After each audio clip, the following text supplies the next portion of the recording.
Hello everyone, this is Pedro once again, and we're going to do the 3-month Tesla radio review for the FX37, QX70, FX35 if you have one.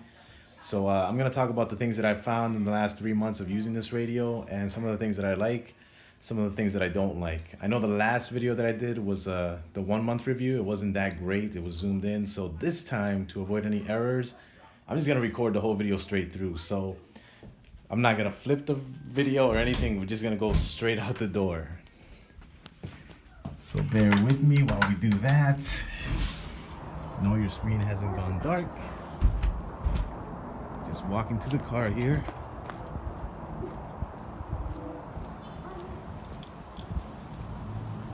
So there she is.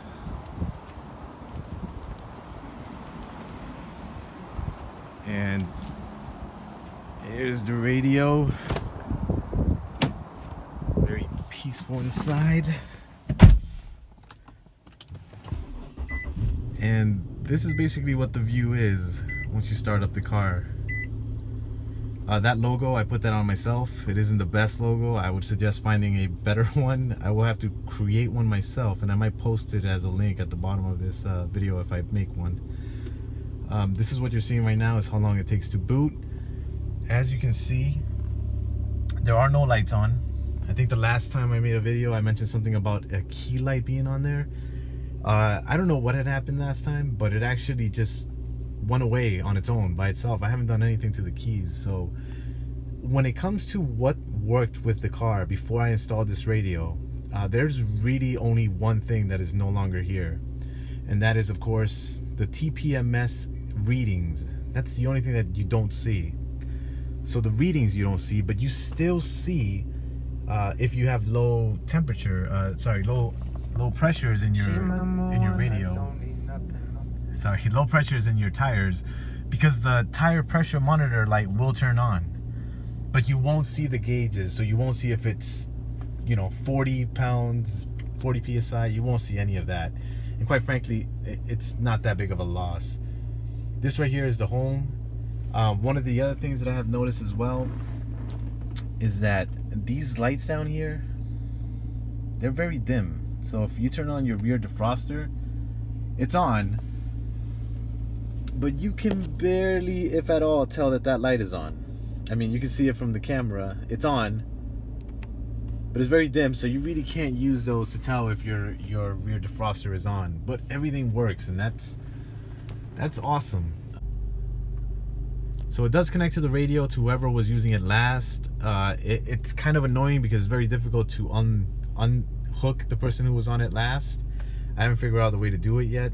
Even turning off the Bluetooth from the person's phone will still leave it locked into whoever is using, whoever last used it. The best way to get rid of that is just to, of course, plug it in. That will override whoever is using Wi-Fi. But the fact of the matter is, it has Wi-Fi. If you're the only one that uses your car, it's so cool to just jump into your car and it already has Apple CarPlay and everything else already in it. I think that's one of the neatest features of the car. This picture here, I haven't been able to change.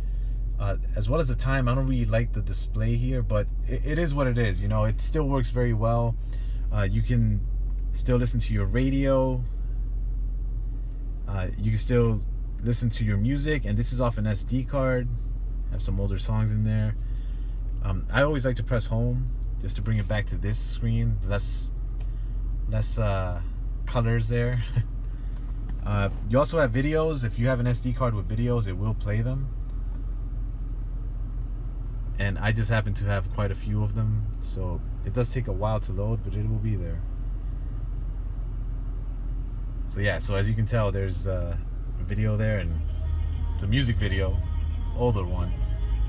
But that's a pretty neat feature. And of course, you have your Bluetooth. I'm not on Bluetooth right now, so I can't really dial out. Then you have this, where it says Car Auto. That's actually your CarPlay. So if you hook into your CarPlay, you can actually see what it looks like. And then, of course, you have your console where you can make all of your changes. This is one of the things that I didn't even know were here. And another thing I didn't know was here is that if you just slide this over, you have more options. Now, with the apps, I do have a problem with the apps, and the problem with the apps is that you can't download just any app that you want. Somebody had mentioned in a comment that it's because they don't have certificates or something of the sort. So you can't just download any app that you want. As you can see, I have Hulu, I have Sirius, but I don't have Netflix, HBO Max, or Disney Plus. One of the bigger reasons why I got this radio was for those apps themselves. I'm sure there's a workaround around it, I just don't know it as of yet. And then of course right here where it says TPMS, I actually thought that this is where you can get the readings, but as you can see, there's nothing there. That makes me assume that you either have to add some sort of add-on in the back, an actual physical addition to the radio, or you have to use an external one that can plug into to somehow be wired into this radio. I'm not really too stressed out about it, so I'm not going to go much further into that. What I can tell you is that if your PSI is too low, the car itself will tell you. So it works very well in regards to that. Your camera, if your car came with a front camera, you'll get to see it right through here, a nice HD view. If you don't have a front camera, like I didn't, I installed this one myself, and I bought that when I bought the radio. The rear view, it is the factory rear view, and I now know, for those of you that have asked yourself, is it the display or is it the camera that makes it look such low def? It's the camera. The camera sucks. And not to mention that I really don't like where it's pointing. It's pointing directly down, which I guess it kind of makes sense, but it would be nice if it was pointing kind of backwards. That has nothing to do with the radio. That has to do with the camera itself. Then you have your settings and everything else that you can do on the radio. I'm gonna go sit in the back just so you know what it looks like from behind. And as you can see, if you open the door, it will tell you that the door is open.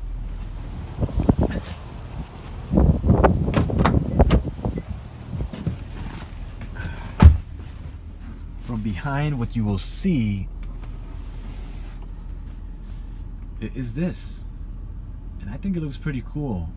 Considering how much I paid for it, I was able to get mine for $750 with some accessories. It's a great upgrade. It is a great upgrade. It works so well.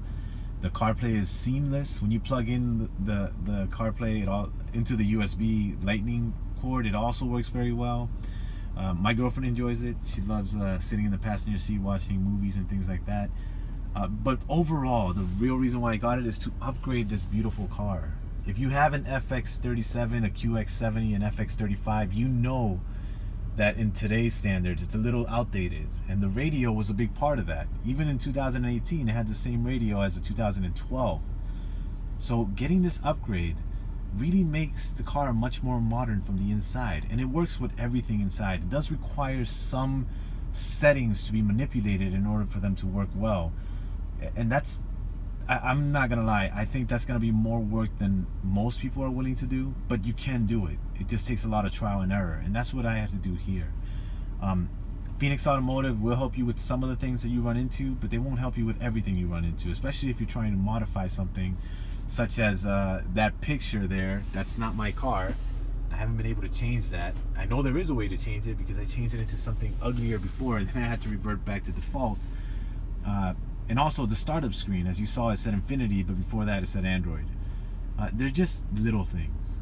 Overall, I would buy this radio again. I really wish it came with a manual, and that manual would have to probably be about 200 pages to get everything right, but it didn't, and you can still figure stuff out on your own. So if you enjoyed this video, just you know, give a like, and if you have any questions, I always like to respond to my comments, so please let me know what you think. And if you wanted to know more about this radio, let me know, because we have to stick together when it comes to these types of purchases, and I'll be happy to help. So thanks a lot, guys. Have a great day.